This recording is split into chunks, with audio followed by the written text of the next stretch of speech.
com grande satisfação que eu recebi esse convite de encerrar esse ciclo, um ciclo muito importante, dessa pequena gota de paz que nós estamos aqui construindo. Eu escolhi o tema, o que há de paz no que você faz, porque é algo que eu venho pensando bastante sobre isso. Para que haja paz, é importante que a gente defina um pouco, por exemplo, para que eu me harmonize com vocês, o que para mim é paz. Eu sou músico, maestro, compositor, e cada vez mais eu penso que toda a minha vida ela é norteada pela música. Embora a maioria das pessoas veja a música apenas do ponto de vista musical, digamos assim, da música em si, da emoção, mas a música ela tem 4 aspectos muito importantes. Hoje mesmo eu estava encerrando também meu curso de contraponto musical e dizendo exatamente aos estudantes isso. A música, principalmente como via Bach, né? Ele tem 4 aspectos. O primeiro deles é o musical, como todo mundo conhece. O segundo, que são poucas pessoas que conhecem, né? Que é o matemático. Então, música tem uma relação muito grande com a matemática. O terceiro é o aspecto filosófico. A música, ela está muito ligada à filosofia. E o quarto aspecto é o espiritual. A música também tem uma espiritualidade intrínseca nela. E, então, o que é harmonia? O que é paz para a música? Paz para a música é harmonia. E o que é harmonia? A harmonia, ela não é a ausência de conflitos. A harmonia é o cosmos, mas o cosmos se forma do caos. E a harmonia é exatamente essa energia que nós colocamos do bem para transformar o caos em cosmos. Mas, de tempos em tempos, nós precisamos, de novo, do caos. E os corpos vão se harmonizando dessa forma. Civilizações antigas pensava de uma forma muito interessante, que nós, na verdade, temos 7 corpos, e não apenas um. Isso é resumido naquela proposição grega de soma psique nous, mas que se expande mais. Nós temos um corpo que é o heterofísico, o que nós conhecemos, e o que nós alimentamos muito bem. Ele também, quando está em desarmonia, ele gera aquilo que nós conhecemos como doença. Então, o que é a doença do corpo? É a desarmonia do corpo. É um acorde que não foi bem resolvido. O outro veículo que nós temos importante é o prana, ou seja, a energia. O mais interessante é que, dentro dessa filosofia, a harmonia ela vai sendo importante em cada corpo. E a energia também precisa ser alimentada. Mas essa a gente já não se preocupa mais tanto. A nossa preocupação é sempre alimentar o físico. E é exatamente esse físico também que é a preocupação da ciência de curar. A maioria dos médicos, os médicos mais tradicionais, como nós conhecemos, a medicina tradicional, ela se preocupa em curar o físico. Depois nós temos um terceiro corpo, que aí é o que nós chamamos de psique, né? Que seria o corpo astral, ou o corpo das emoções e dos sentimentos, que também precisa ser harmonizado. E, finalmente, nós temos o último, que é o corpo mental, dentro daquilo que nós podemos perceber. Depois tem 3 mais lá para cima, que a gente, né, que são mais da espiritualidade, digamos assim. E harmonia é exatamente você harmonizar esses corpos. Então, quando a gente sai de casa, a gente diz assim: o que há de paz no que você faz? Então, o que há de paz no que eu fiz para o meu corpo hoje? Eu alimentei ele corretamente? Eu fiz algum exercício para que ele se movimente? E se você for pensar, às vezes você percebe que não.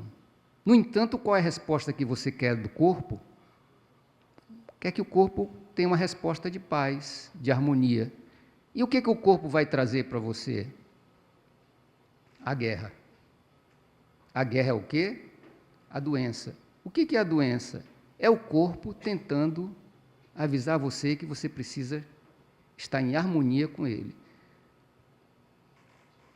Depois, a questão da energia também que nós temos. Você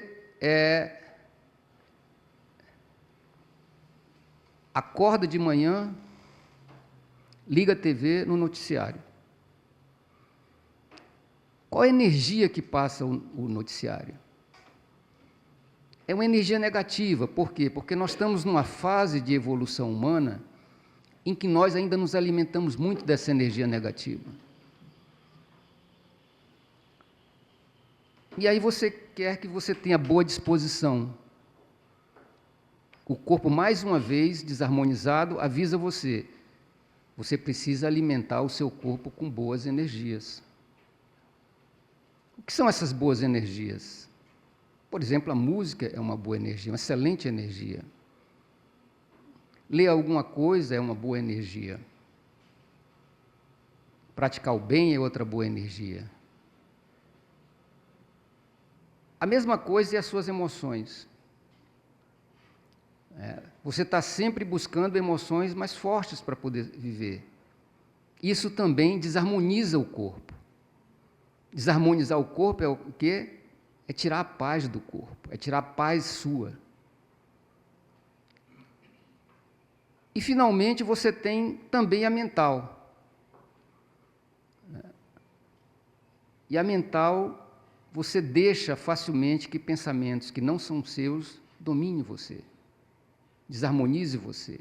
Vocês já se perguntaram quando muitas vezes vocês estão imbuídos de fazer uma coisa, toda energia para fazer alguma coisa, de repente passa um pensamento e começa a enrolar e vocês começam a pensar ali e deixam de fazer aquilo que vocês teriam que ter feito. Esse pensamento não é de vocês. Esse pensamento veio de fora. É uma energia que está rodando aí. Alguém colocou essa energia. E isso desarmoniza a todos, porque desarmoniza todos os seus corpos. Então, é muito importante que a gente busque a paz e profetize a paz e queira a paz, mas a primeira paz tem que estar dentro de vocês. Aí sim vocês podem sair e transmitir essa paz. As pessoas que realmente buscam a paz, elas quase sempre estão em paz. Claro que a paz sempre tem a desarmonia necessária para que ela se harmonize de novo. Ou seja, a paz, ela é entrecortada de cosmos, né? de caos. E esses caos, esse sobe e desce, são muito importantes para que a gente possa crescer. E é tão interessante a questão do caos, né? O caos em nós seria o quê? Seria a doença, né? Seria as preocupações sem necessidades, seria quando nós consumimos aquelas músicas, ou então aquela cultura que não é bem absorvida pelo nosso corpo. E o nosso corpo precisa colocar uma energia maior para que a gente volte a se harmonizar. E essa energia maior vem de um outro veículo importante. O quinto, a vontade. Então, a paz necessita de vontade. Harmonizar o nosso corpo necessita de vontade. Por quê? Porque o nosso corpo físico, o que ele quer é exercer o papel dele, o propósito dele, que é o quê? É ficar parado. Você já viram algum corpo físico se movimentando se não houver uma energia? Já viram uma pedra sair voando aí sem nada, sem nenhuma energia? Vocês conseguem se movimentar se não se alimentar? Então nós precisamos de energia para movimentar o corpo. Por quê? Porque o corpo tem um propósito, ficar parado.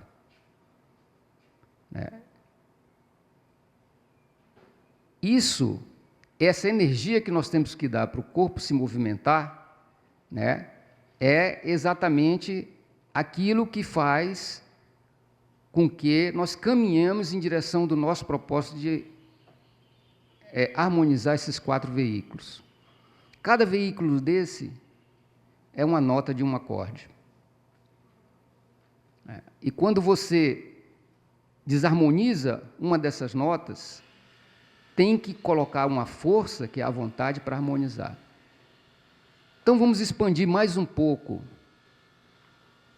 e sair apenas de nós mesmos e começarmos a viajar pela sociedade e pelo mundo.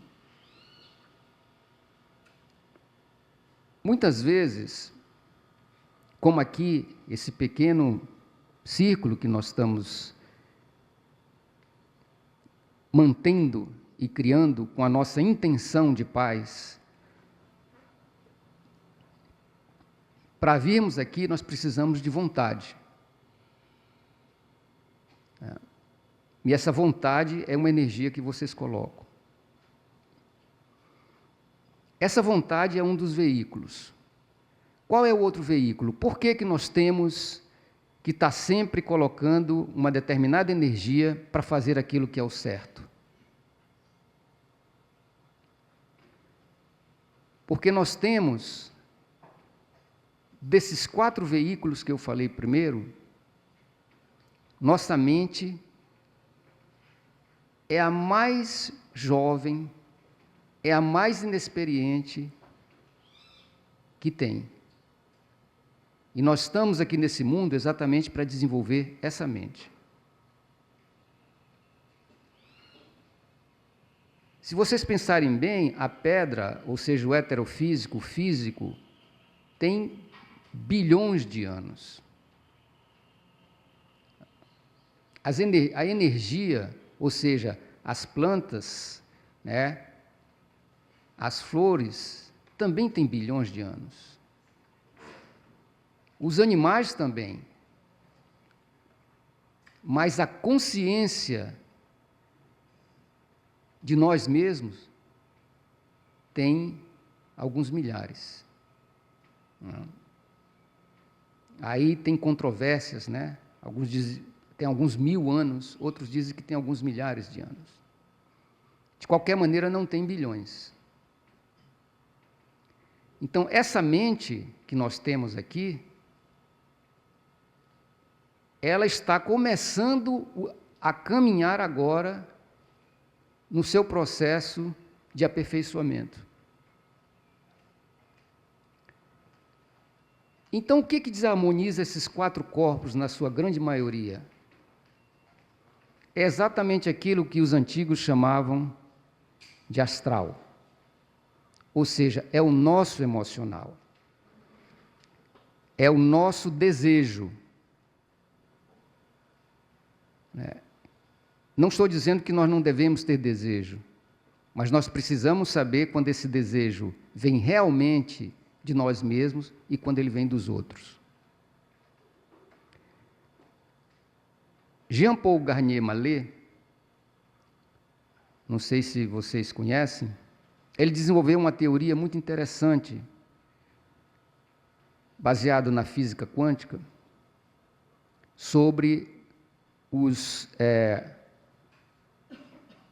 as dobras de tempo e os saltos temporais nessas dobras.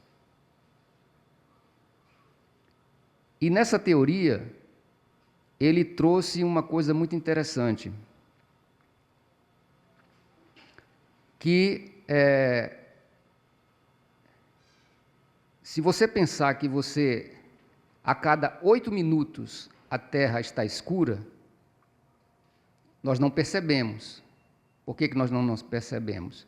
Porque devido à velocidade da luz. Mas digamos que o mundo fosse começar agora, a Terra estivesse começando agora e o Sol também estivesse começando agora. A luz do Sol chega aqui a cada 8 minutos. Então, a cada 8 minutos nós somos iluminados. Isso significa que dentro da estrutura de 12 minutos, todo esse processo de que nós somos iluminados a cada 8 minutos, nós temos 4 minutos, então nós temos 8 minutos de escuridão e 4 minutos para recompor essa escuridão. A nossa harmonia, a nossa vontade de harmonia acontece nesses 4 minutos. Na verdade, eu estou colocando minutos, mas são milésimos de segundos. Então, essa paz que nós buscamos, segundo ele, dentro desse processo onde ele coloca a física quântica, a física dos fluidos, já colocando a ciência dentro dessa estrutura, ela está exatamente em harmonizar os nossos desejos. Porque esses 8 minutos de escuridão, nós absolvemos todos os desejos que existem na face da Terra. E os desejos que nós achamos que são nossos, não são. Porque quando a gente se ilumina, o desejo passa a ser de mais um veículo que nós temos, segundo os antigos, que é o nosso ser. Então, nós temos, nós temos 8 minutos sem contato com esse ser. E nesses 8 minutos que nós não temos contato com esse ser, nós estamos na escuridão. Isso também está na Bíblia, de uma outra forma. Então, está em uma série de manuscritos antigos também. E isso é o que nos desarmoniza também. E é isso aí que geram as guerras. Então, os grandes líderes, eles têm exatamente esse desejo, dentro desse processo de escuridão, de todos os vícios que existem no planeta e que eles absolvem. Por quê? Porque eles estão exatamente sintonizados com esses desejos. Isso é o que acontece quando você acorda e vai direto para um programa de notícia. Não é que você não deva se informar, mas, ao acordar, você está num processo de letargia. O ser humano ele vai acordando aos poucos. Então, ele vai acordar completamente, segundo essas civilizações, jamais pela metade da manhã. Até lá ele também está sujeito a esses desejos. E o desejo que você tem, o que é? De se informar, mas ao mesmo tempo, tudo que você vai colher dali é uma energia muito negativa. E que vai desarmonizar o ser que tem em você, né? Realmente é muito importante, dentro desses 4 veículos, você não procurar apenas a paz e a harmonia no heterofísico. É muito importante você buscar a paz e a harmonia nos 4 corpos. Nos corpos energéticos, na emoção, no astral, que é o que realmente está comandando quem? A sua mente. Como eu disse, a mente nossa ainda é um bebezinho em termos de experiência nesse planeta. E a gente pensa que nós controlamos, que nós somos mentais, que nós conseguimos controlar as coisas, e não. Quem está controlando a gente é exatamente aquilo que está sendo mais influenciado por essa escuridão dos 8 minutos. É o astral, é o emocional. E quando o astral e o emocional controla a nossa mente, nós temos as guerras. As guerras nossas, que são as doenças, que são as neuroses, que são as dores, e as guerras externas, que são as guerras que nós estamos vendo.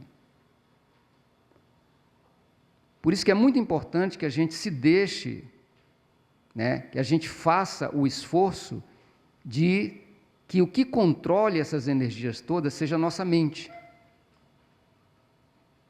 Mas não a mente que está somente, porque a mente que nós temos é uma mente que está há muito pouco tempo experienciando esse planeta. 30 mil anos. Mas essa mente é ligada a uma outra mente, segundo os antigos, que é onde está o ser. E esse ser é eterno. Então, ele tem a experiência toda para nos orientar.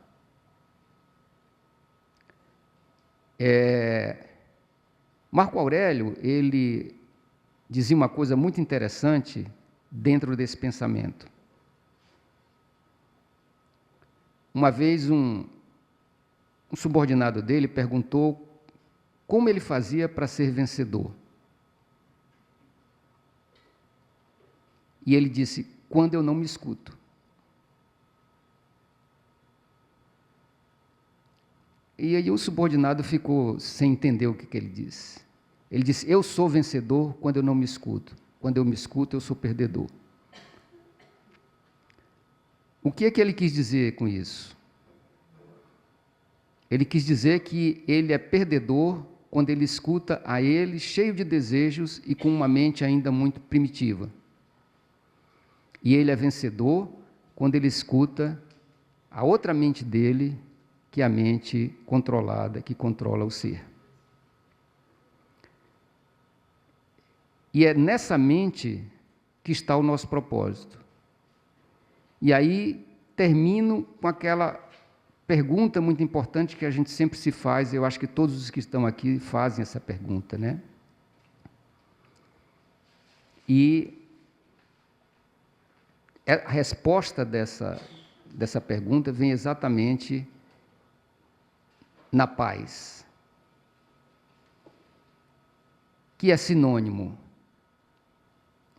de harmonia, que é sinônimo do bem, que é sinônimo de amor. Não existe paz sem amor. Não existe paz sem o bem. Não existe paz sem harmonia. E isso você encontra como, segundo essas civilizações antigas,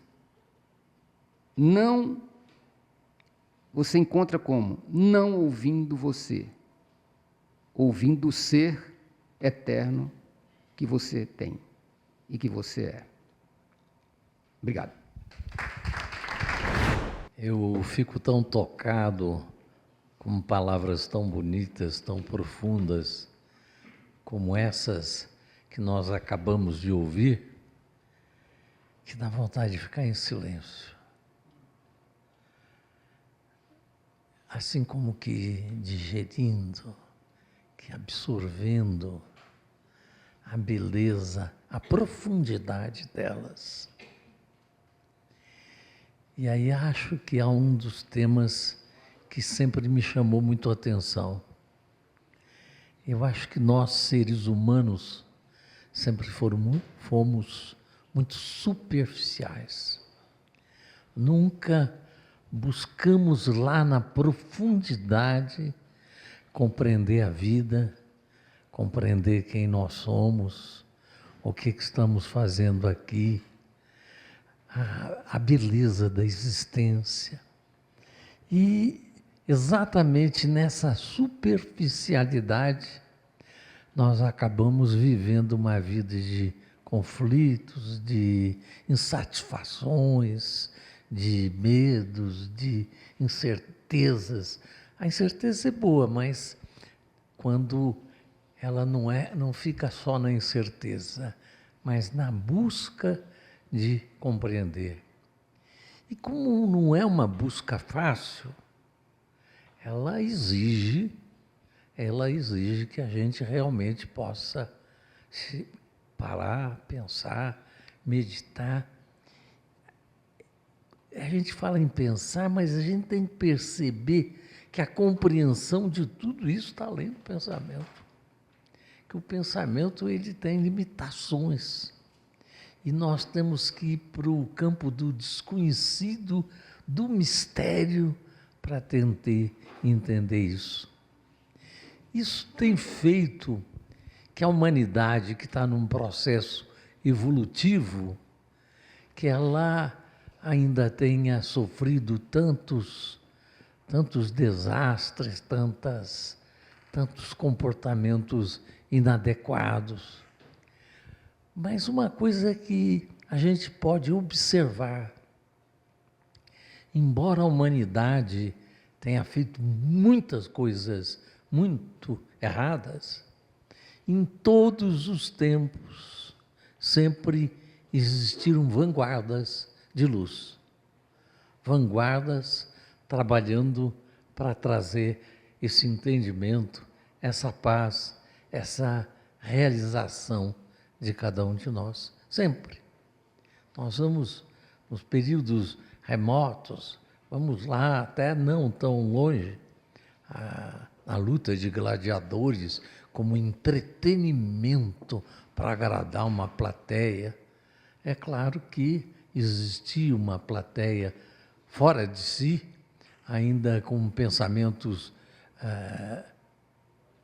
inqualificáveis, mas sempre existiam aquelas pessoas de luz que diziam, não é por aí. E então, em qualquer época, a gente vai verificar essa presença de um grupo que é uma espécie de vanguarda. Vanguarda. E esse grupo que sempre tem existido, em todas as épocas, tem feito um trabalho nesse sentido muito significativo.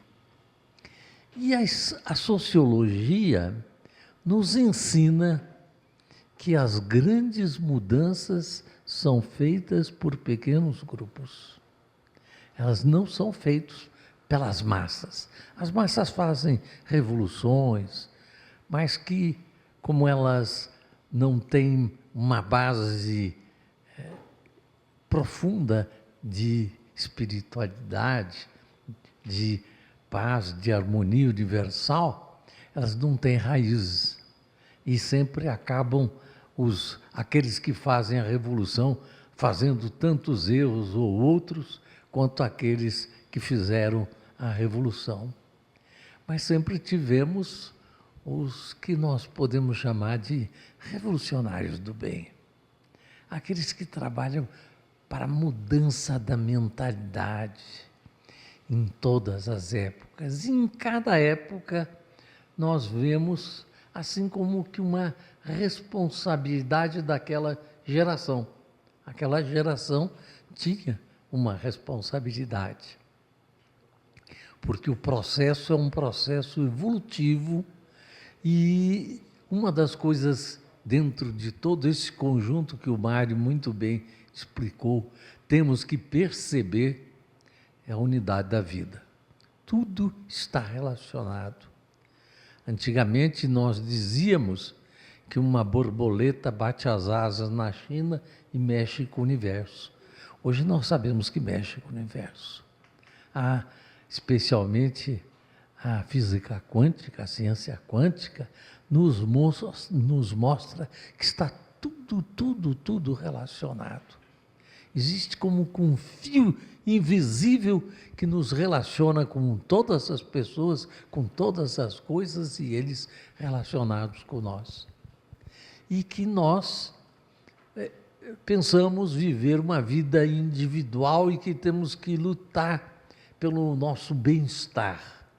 Então, criamos uma vida de conflito, não uma vida de paz, uma vida de competição. Então, vivemos competindo com uns com os outros, achando que temos que nos dar bem. Mas só que é um exame muito superficial. Nós somos uma unidade. A humanidade é uma unidade. Quando se faz mal a uma pessoa, se faz mal à humanidade inteira. E aquela pessoa que fez mal, ela também é vítima disso, porque a lei maior da manifestação cósmica é a da harmonia.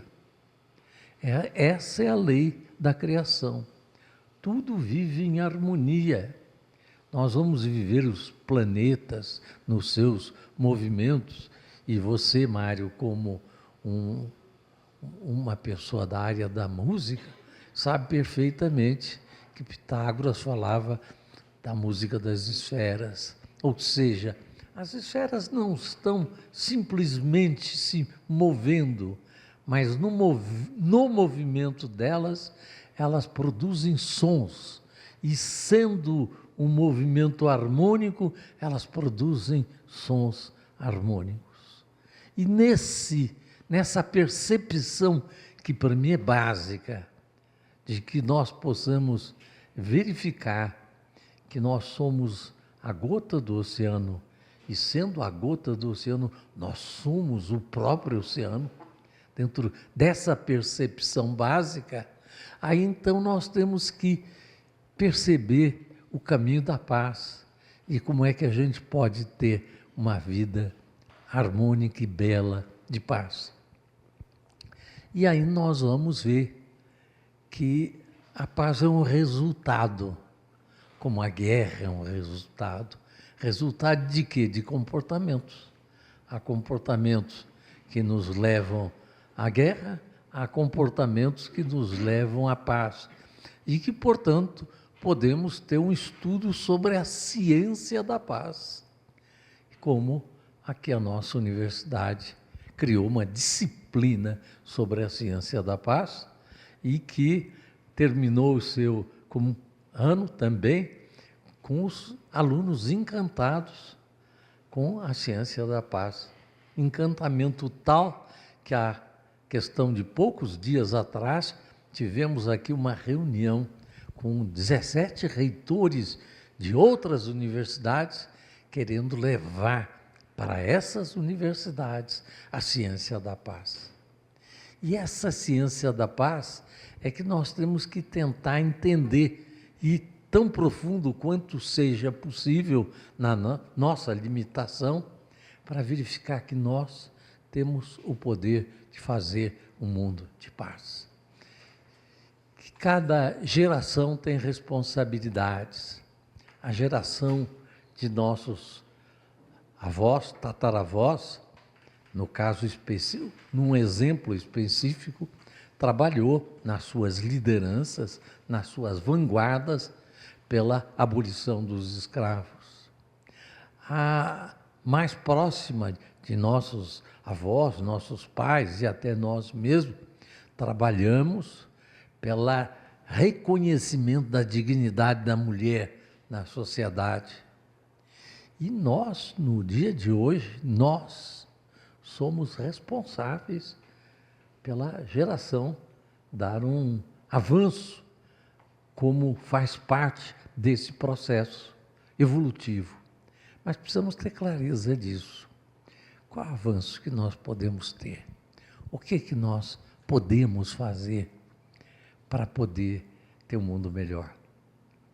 Certamente há muitas coisas que podem ser feitas, mas eu penso que há uma central.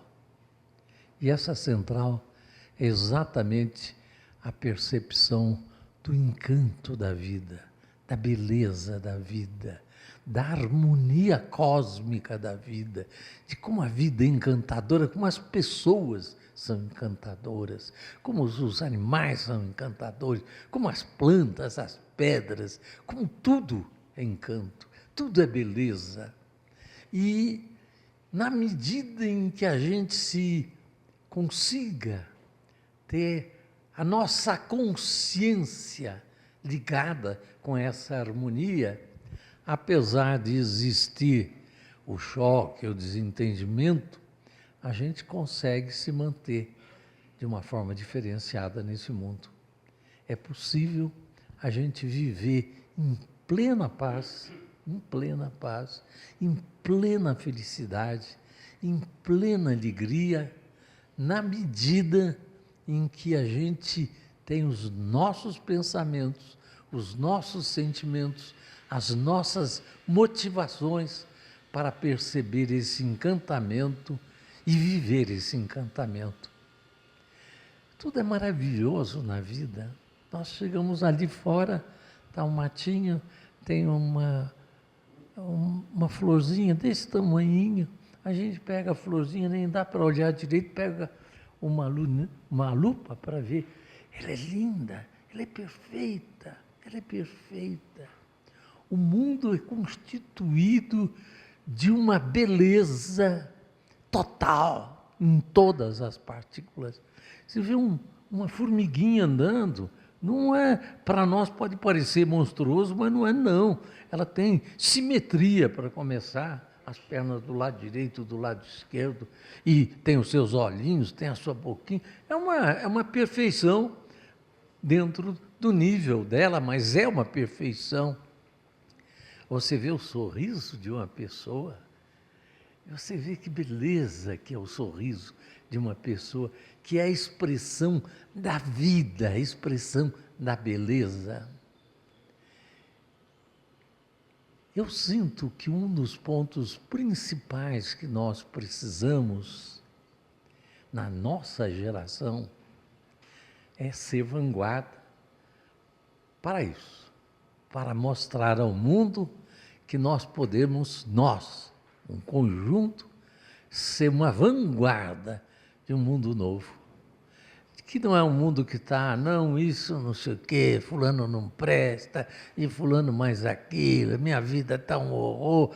Não, quando estiver por aí, ele está perdido, a vida dele está um horror mesmo. Mas que é possível a gente modificar o modo de pensamento nosso. E modificando o nosso de pensamento desse princípio da harmonia que está na música, que está nas esferas, que está na manifestação cósmica e toda ela, a gente participar dessa harmonia. Eu sei que não é uma coisa simples, não.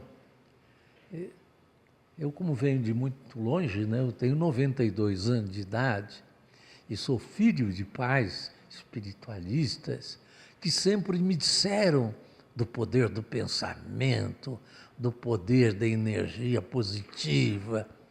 Eu me lembro de minha mãe dizer para mim, pensa em pequeno, irás ao chão, pensas em grande e tudo virá a seu socorro. Quem pensa em perder, perdido está. Quem não confia em si, marcha para trás. Eram palavras que minha mãe me ensinava. E aí eu vejo que, vejam bem, eu estou falando de mim Eu sei que eu sou um ser imperfeito, isso é muito importante. Não estou dizendo que eu sou bonitão, não é isso não. Não é isso que eu estou falando, não. Estou falando de uma experiência pessoal. Estou falando de uma experiência que eu fui brindado, eu fui brindado de ter pais que me ensinaram assim. Eu sou um ser imperfeito, com imperfeições, mas o que eu tenho que fazer com as imperfeições? Tenho que buscar mudá-las.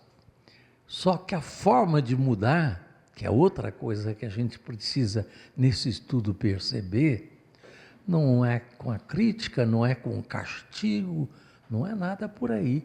Se nós temos uma sala escura e queremos iluminar, não se luta contra as trevas, se ilumina o espaço.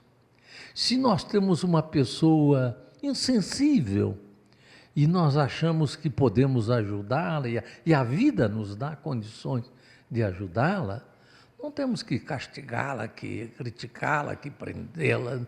Não, nós temos que levar para ela o nosso exemplo de buscar mostrar que a vida pode ser diferente. Você só pode transformar a insensibilidade, o desamor, com o amor. Você só pode mudar uma pessoa ignorante pela sabedoria. Você não há como lutar com as trevas, não há como lutar contra a ignorância, não há como lutar contra o desânimo. Tem que despertar o encantamento da vida.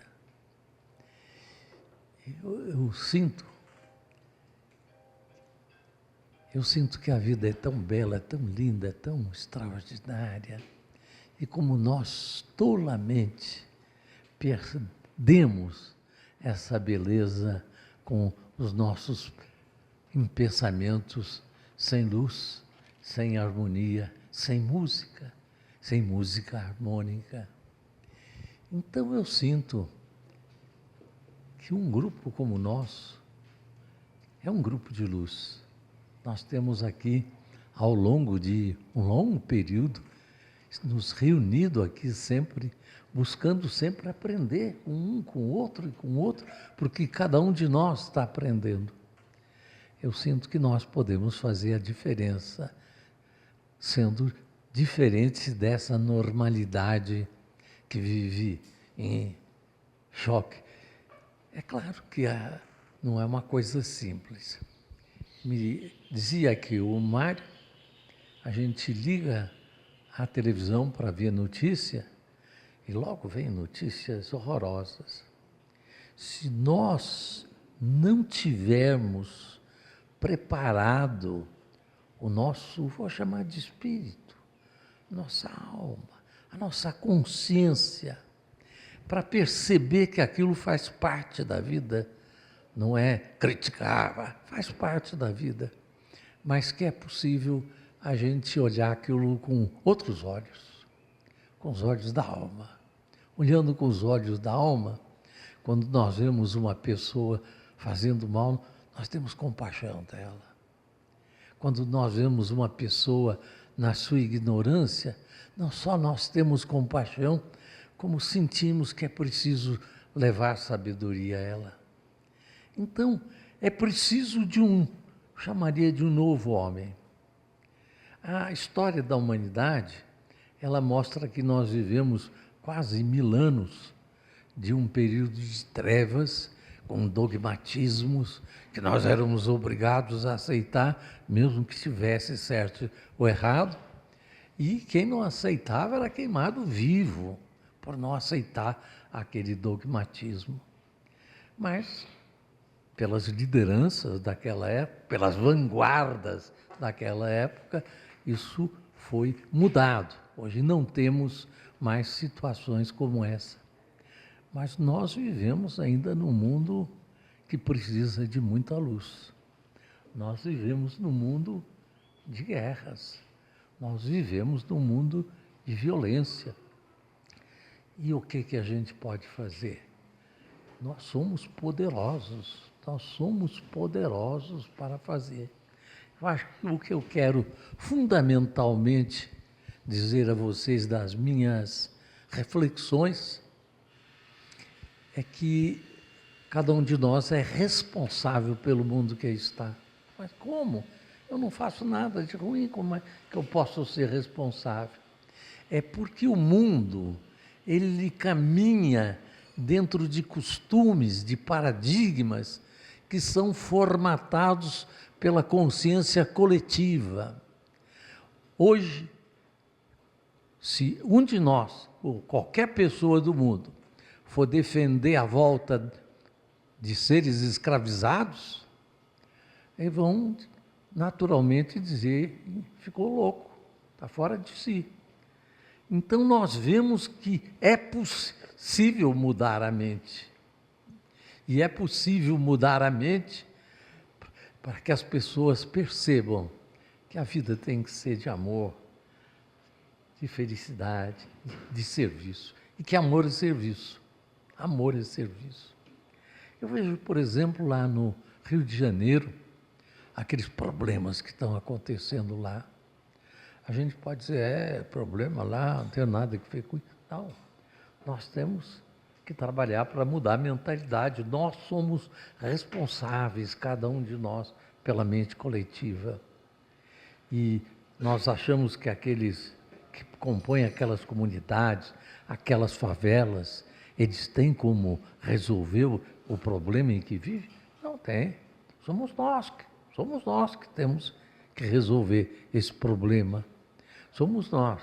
Mas a primeira parte, para se alcançar as políticas públicas corretas, é a da visão da unidade da vida, da espiritualidade, são nossos irmãos.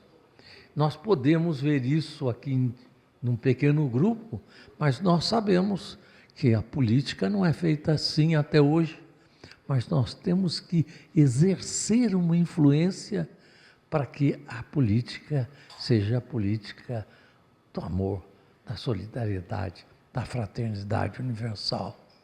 Nós precisamos de um homem novo. Tivemos com os iluministas o mundo da razão. Hoje nós precisamos do mundo da sensibilidade. Só a sensibilidade pode trazer a sensibilidade da harmonia, do amor, da paz, pode trazer a transformação que o mundo precisa. Só ela. Porque a razão sozinha, ela pode ser cruel, mas a razão acompanhada da sensibilidade pode fazer a transformação. E, para concluir, essa postura de a gente, mesmo sabendo dos nossos defeitos, com os quais nós temos que lutar para nos aprimorar, mas essa postura interna de procurar ver o mundo de uma outra forma, com outros olhos, os olhos da fraternidade, do entendimento, somos todos nós, traz uma felicidade pessoal, que é indescritível, indescritível. Quem vive, eu tenho vivido isso em plena felicidade, com muitos problemas, reconhecendo que existem problemas, reconhecendo as minhas deficiências, os meus erros, mas em felicidade pela motivação, o que nos motiva, o que nós buscamos construir, um mundo de paz e de amor. Gandhi disse uma vez, não há caminho para a paz é o caminho. Nós não vamos fazer paz falando de paz, nós vamos fazer paz sendo paz, e sendo, embora nós somos seres individuais, na verdade nós compomos uma unidade com toda a humanidade.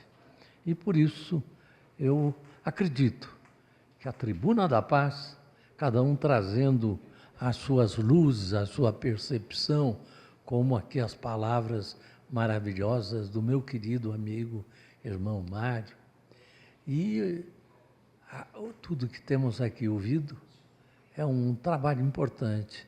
Eu acho que a gente precisaria até não se constitui apenas num grupo de estudos, mais do que isso, um grupo de uma força viva dentro da sociedade, disposta a dar o melhor de si, mesmo com suas imperfeições, para fazer esse mundo novo.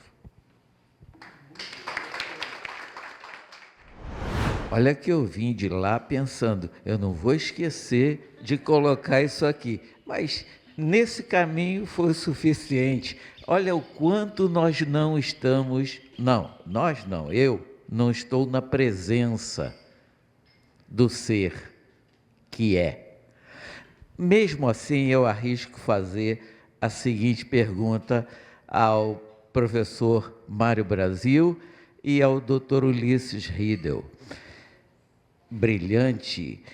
Esse trabalho que foi feito, essa palestra, sem dúvida teria sido classificada pelo nosso reitor eterno da Unipaz, Pierre Weil, como holologia.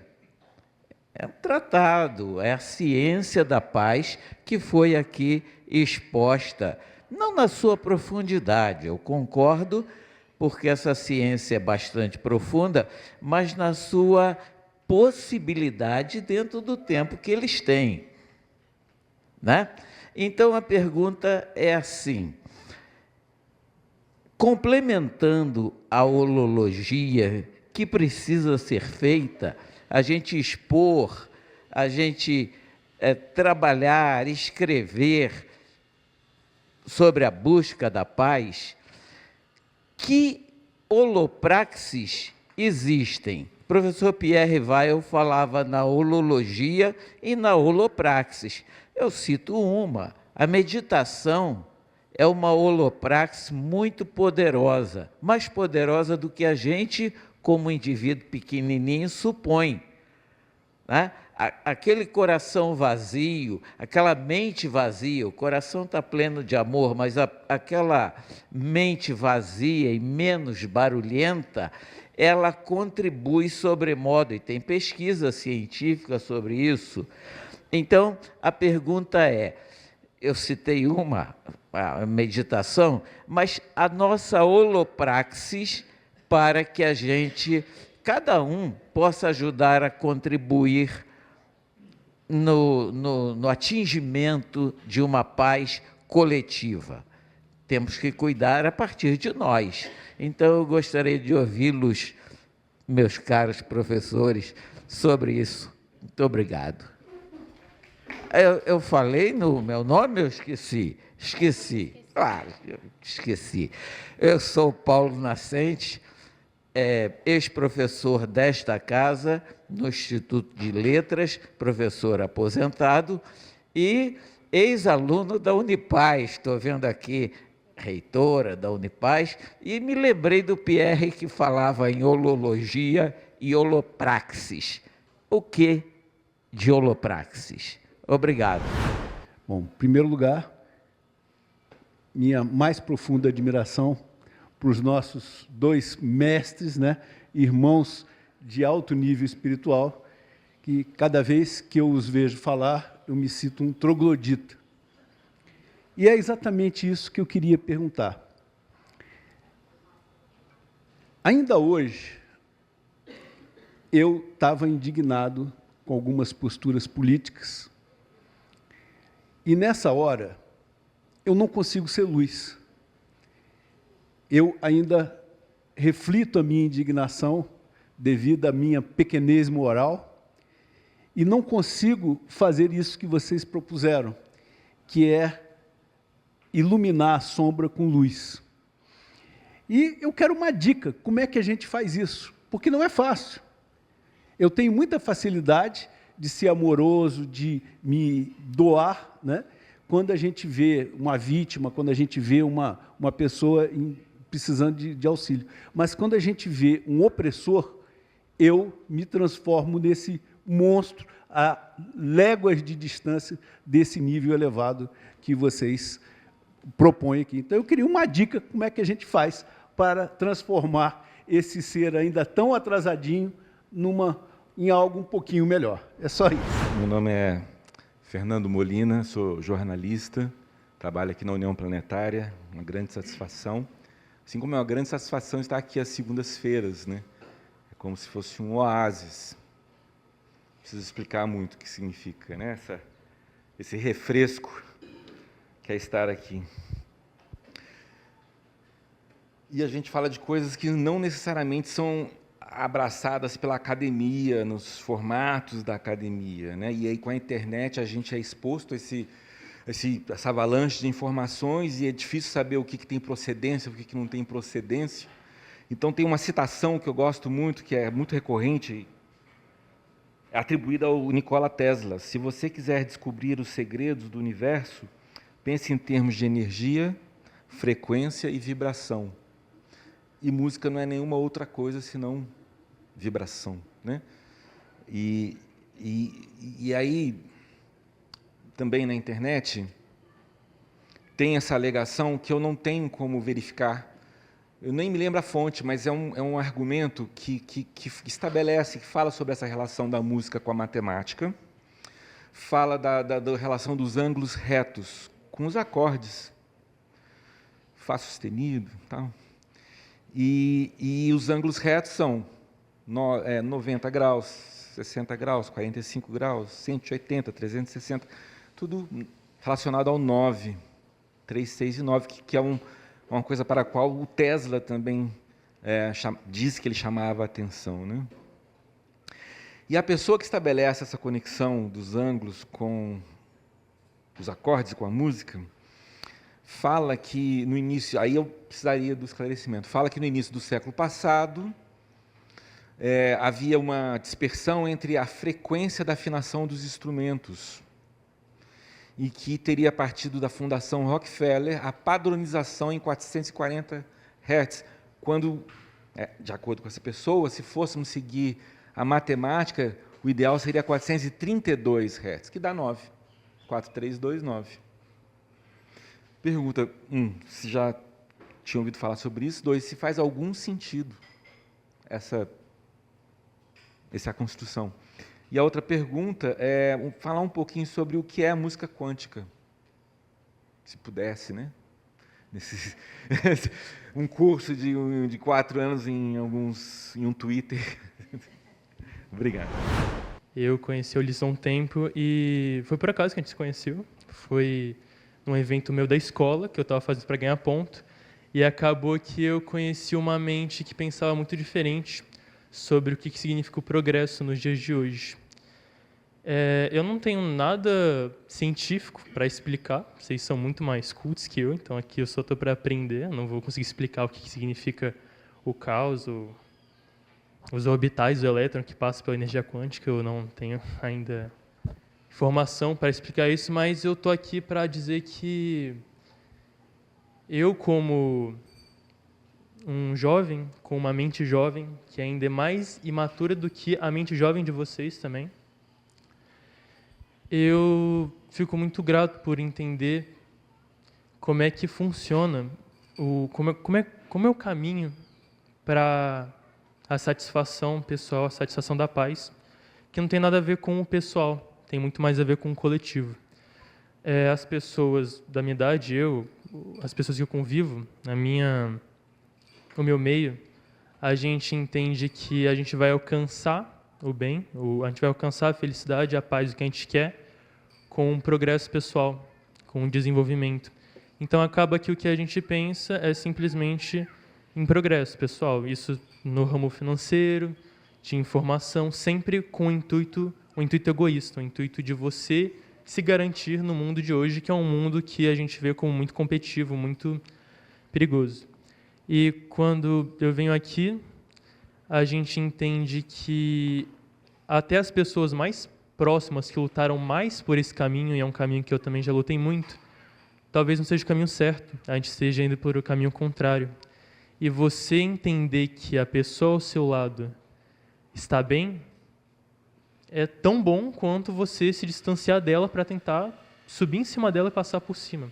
Você estar bem, o outro está bem, o todo estar bem. E, tipo, na escola se aprende muito algo parecido com isso, mas, tipo assim, a gente na escola também fomenta muito essa competitividade, até, inclusive, entre os amigos e tal. Então, tipo, sempre você tem alguém na escola que você não gosta, às vezes no trabalho você não gosta também. Ou seja porque a pessoa não tem nada a ver com você, ou porque é uma preocupação em relação você quer melhor que ela na prova, ela te tira de lá e tal. E na minha escola eu tinha muitas pessoas que eu via assim, que eu via como tipo, pô, ele é meu adversário, ele me atrapalha como indivíduo no meio que eu tô, por uma série de motivos. E aí no finzinho das aulas, com outro pensamento, eu já ficava tipo, cara, eu amo essa pessoa, tá ligado? Tipo, e às vezes ela nem combina comigo, mas eu amo ela porque ela tá aqui, mano, ela faz parte do meu meio. Tem coisas assim que eu achava chata, que eu assim, caraca, mano, tu é muito chato, mas tipo, eu te amo muito, tá ligado? Porque você compõe a minha vida e você tá bem me faz bem.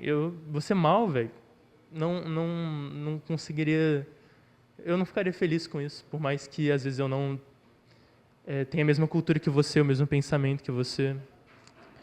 E em relação ao que falaram, né, que eu achei muito interessante, do estar parado, estar em movimento, do caos, né, é uma coisa muito interessante sobre ciência, é que o universo, isso é uma lei universal, né, e inclusive é a frase que eu uso para ensinar química para os meus amigos quando eu estou dando aula de química lá na minha escola, é que tem uma regra universal. Tudo tende ao equilíbrio. O universo sempre tende ao equilíbrio. É sempre assim. Energia é assim.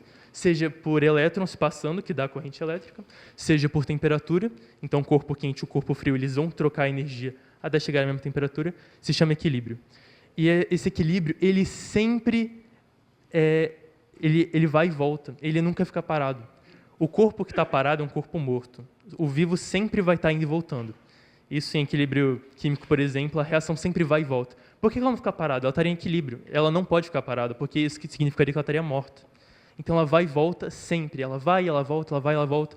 Sempre a gente vai estar indo para baixo, voltando, indo para baixo, voltando. Isso é viver. Isso é estar em equilíbrio. É a gente conseguir algo bom, depois ruim, algo bom, algo ruim. Porque estar parado, por mais que pareça a maneira mais fácil de estar em equilíbrio, não é estar em equilíbrio, é não estar vivo. Então eu queria agradecer. Eu só pude vir nessa última sessão porque eu estava em aula, estava estudando, né, porque eu tenho que fazer ENEM e tal. Mas eu gostaria muito de ano que vem, nas próximas sessões, estar vindo aqui. Eu gosto muito desse segmento, porque, cara, esse grupo aqui é diferente de tudo que eu já vi. Olha que eu estou numa escola que é considerada muito boa, em Brasília, mas vocês estão muito além. Vocês estão além do conhecimento científico, do conhecimento monetário, do que é ser poderoso ou do que é ser forte, porque vocês já entenderam que vocês não precisam de nada para serem tudo. Vocês acabam que já são esse tudo. Então, muito obrigado. Sobre a primeira pergunta, as holopráticas, né? Ontem eu tive uma experiência interessante, chamado banho sonoro. Não sei se alguém já teve uma experiência dessa, né?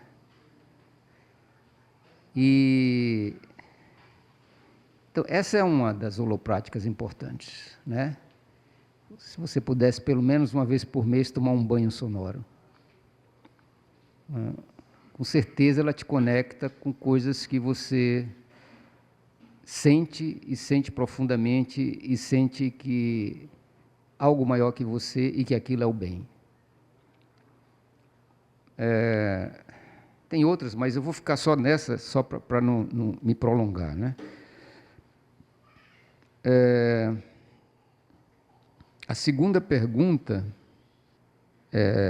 ela nasceu com um experimento que foi feito no CERN, um projeto da comunidade da Europa, que propôs que outras modalidades que não fosse física quântica se beneficiassem com os experimentos que estavam sendo lá. E uma das áreas que eles queriam que apresentassem projetos que seriam desenvolvidos no CERN, que é o acelerador de partículas, lá na Suíça, fosse as artes. E dentro das artes estava a música. Então, eles fizeram um experimento interessante, né, porque um dos estados da matéria é o estado condensado. O que é o estado condensado da matéria? É quando os átomos são resfriados a quase o zero absoluto, Kelvin. Né? Então, são temperaturas que você só encontra em lugares muito distantes das galáxias, do universo. Né? E quando você resfria nessa temperatura, né, aqueles milhares de átomos de hélio, ou bilhões, trilhões de átomos de um gás de hélio ou de um gás de hidrogênio, eles, nessa temperatura, começam a se comportar como um grande, imenso átomo. E, a partir dali, eles bombardearam com raio laser e esse imenso átomo emitiu ruído,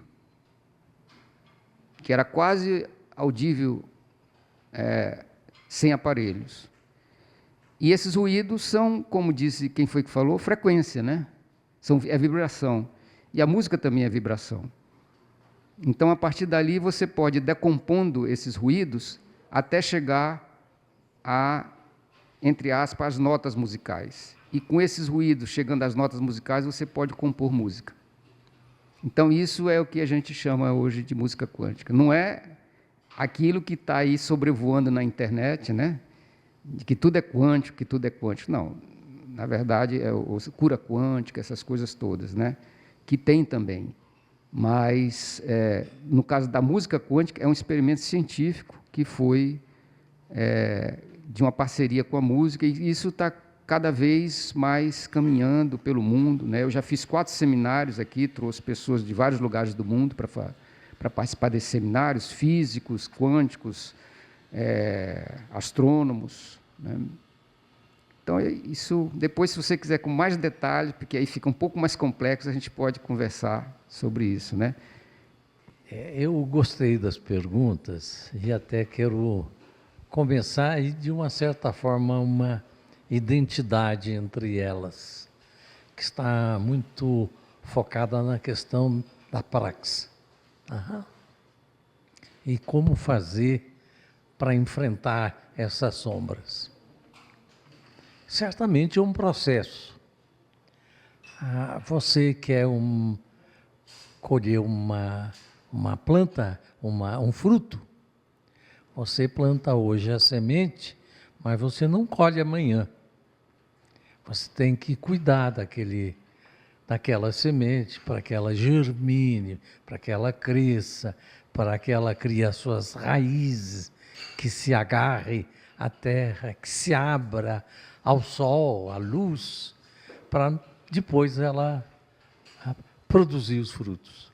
Até uma frase bonita do Fernando Pessoa. Ele define paciência. Paciência é o tempo que decorre entre a semente e o fruto. Você planta uma semente hoje, ela tem aquele potencial, mas você, para alcançar o fruto, tem que cuidar da semente para que ela possa produzir resultado. Ou seja, nós, no nosso imediatismo, eu tenho um defeito, quero que amanhã já resolvi. Não é assim, eu vou ter que trabalhar com ele 1 vez, 2 vezes, 3 vezes, 4 vezes. Aí, há 2 pontos que são importantes. Primeiro, é o querer. Porque, às vezes, a pessoa tem uma falha, que sabe que tem, mas ele até gosta dela. Gosta porque aquilo mexe com o seu ego. Eu sou forte, eu não levo desaforo para casa, eu sou assim mesmo. Quer dizer, quando a pessoa valoriza os seus defeitos, ela não tem como mudar. É preciso que ela perceba que aquela é uma mudança que deve ser feita. E aí é muito importante o discernimento, é muito importante a autoobservação, para ter o autoconhecimento, para a gente se perceber realmente aspectos nossos. Então, é preciso esse querer. E esse querer é poder, porque eu acredito muito que as forças cósmicas, ela responde aos nossos quereres e desejos. E responde de uma forma plena. Se você tem desejos negativos, ela te responde por eles.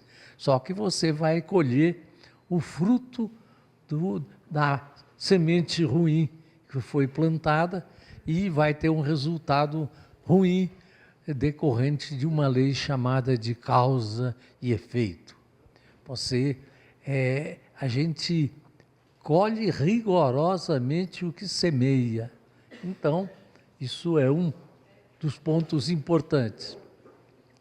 Há uma historieta que eu acho que cai perfeitamente, de um discípulo que procurou o mestre e disse ao mestre que ele estava muito preocupado porque ele sentia ter dentro dele um cão pastor protetor, mas um lobo feroz também.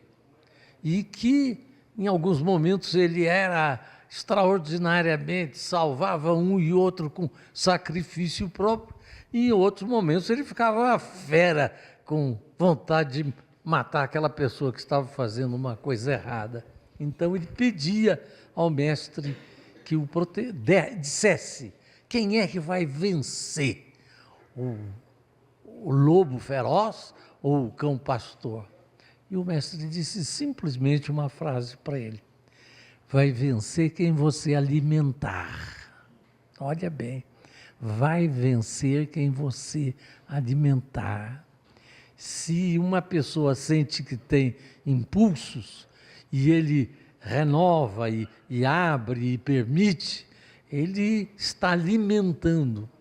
E aí entra também no plano da matéria o que a pessoa faz, o que ela lê, o que ela estuda, ou fica lendo livros de bang bang, criando mentalidade, ou até político de bang bang.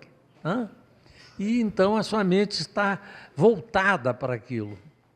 E especialmente não sabe ler com aquele olhar diferente que eu falei quando eu falei. Você pode ler até um livro desse, mas com o olhar de quem não se envolve, Mas então os nutrientes são muito importantes. E aí é muito importante a música que se ouve, é muito importante os livros que se lê. É muito bom, importante ver o espírito com que se vê os noticiários. Se é o espírito de você se envolver naquilo, você, em 2 instantes, vai tomar lado e vai ser uma pessoa que não vai conseguir. Então, é muito importante isso. Agora, tem uma coisa que eu acho que é mais profunda ainda.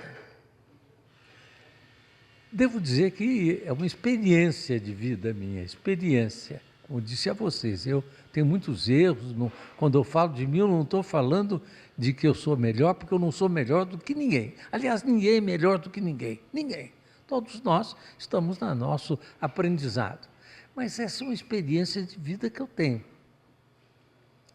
Eu aprendi, mercê da educação que eu recebi, especialmente de meus pais, a considerar os desafios como algo valioso e não algo que eu deva querer afastar. Naquele livrinho Doce Rebelde, há um pedaço em que o menino pergunta à mãe se ele deve rezar, se não deve, se Deus atende, se não atende. Ele diz, não, o que você rezar vai produzir efeito. Agora, nunca peça a Deus, ela diz para ele, nunca peça a Deus para afastar as dificuldades. Peça sabedoria para superá-las. Nunca peça a Deus para afastar as dificuldades. Peça a Deus sabedoria para que você possa enfrentar aquela dificuldade.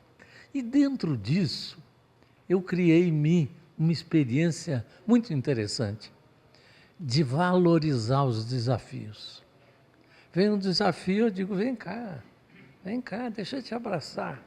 E uma coisa que eu vejo, eu abraço o desafio, ele desmancha, como que você vai perceber que o desafio era mais da tua mente do que um desafio real. E aí você tem que ter a sabedoria de enfrentar o desafio que está. E a experiência minha mostrou que vem um desafio, eu tenho enfrentado muitos. Eu digo, vem cá, deixa eu te abraçar. Aí eu volto assim para o céu, digo, esse foi fraco, manda um melhor. A gente tem que amar o desafio. Olha o tamanho do que eu estou dizendo. Você tem que amar o problema que a vida está lhe dando, porque a vida não lhe traz problemas, ela lhe traz aprendizados.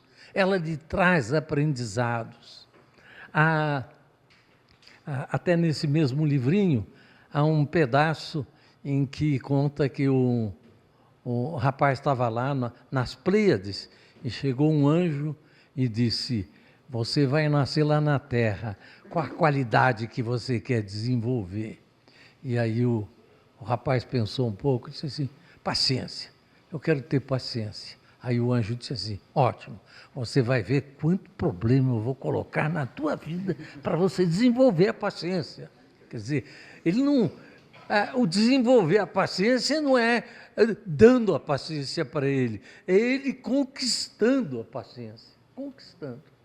Eu acho que, na medida em que a gente consegue tornar isso um pouco de realidade na nossa vida, a vida fica maravilhosa, porque você comemora as coisas boas e comemora os desafios. Olha que beleza, a vida vive uma vida de comemoração,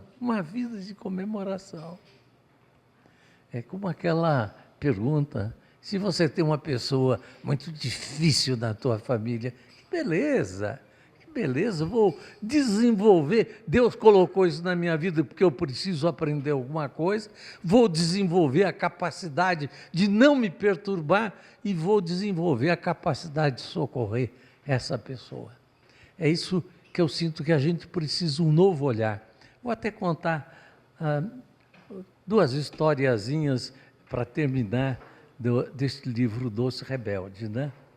Tem uma delas, que é um menino que quer ajudar o mundo, mas ele só sabe fazer pelo amor e ele então vai buscar instruções sobre elas. Então, uma historinha se chama Verdolenga. Disse que existia uma planta e que tinha folhas bonitas e tinha uma folha que era a mais bela de todas e que essa folha era muito vaidosa, porque era muito bonita. Então, desde cedo, ela começava a incomodar as outras folhas. Ô, Branquela, será que você vai aguentar até o inverno? E a bichada, nossa, te comeram toda, quem é que vai gostar de uma folha assim como você, bichada? E a rasgada? Ela ia implicando com as outras folhas, porque ela era a mais bonita. Mas só que começou a nascer uma folhinha nova. Verdinha começou a nascer. Mas só que verdinha era deslumbrante, né? Como são as nossas crianças, né? Deslumbrante de beleza. Então ela foi se calando e pouco a pouco começou a elogiar a Verdinha. Verdinha, você está tão linda, tão bonita. À noite eu vi o seu corpo banhado pela luz da lua. Que beleza que você é! E quando vieram gotas de orvalho, parecia que você estava com uma coroa. Eu sinto que eu sou você, Verdinha, eu sou você, eu sou Verdinha, hoje eu entendo os namorados. Aí a Verdinha diz assim para ela, é verdade, você quando vai lá no fundo da sua consciência, toca na seiva, você e eu somos um só. Veja bem, na ceifa, você e eu somos um só. Mas se você observar bem, você também é a rasgadinha, você é a bichada, você é a branquela, você é todas elas. Então, é uma das historietas para mostrar isso, do nosso amor universal por todas as pessoas. Contar uma última historinha também desse livro. Diz que uma senhora muito beata, ela pegou um ramo de flores e foi até o altar da sua igreja. Lá ela se sentou, se ajoelhou com aquelas flores, rezando a Deus, rezando aos seus santos, e aí pôs aquelas flores no altar, naquele processo de que ela era o altar, ela era a divindade, ela era as flores, ela estava naquele processo, e ela percebeu que vários gravetos caíram no chão. Mas, ao mesmo tempo que ela viu isso, ela viu uma vassoura ao alcance dela. Aí ela foi lá, pegou a vassoura e, com o mesmo encantamento, ela começou a varrer aqueles gravetos do altar, desceu do altar para o estrado e continuou varrendo, foi até a soleira, passou da soleira para a porta, para a calçada e continuou com o mesmo espírito varrendo a calçada. E que ali ela percebeu que o altar de Deus era o mundo e que o mundo era o altar de Deus. É essa mudança que nós precisamos viver em plenitude com a vida majestosa, maravilhosa, encantada em que nós temos.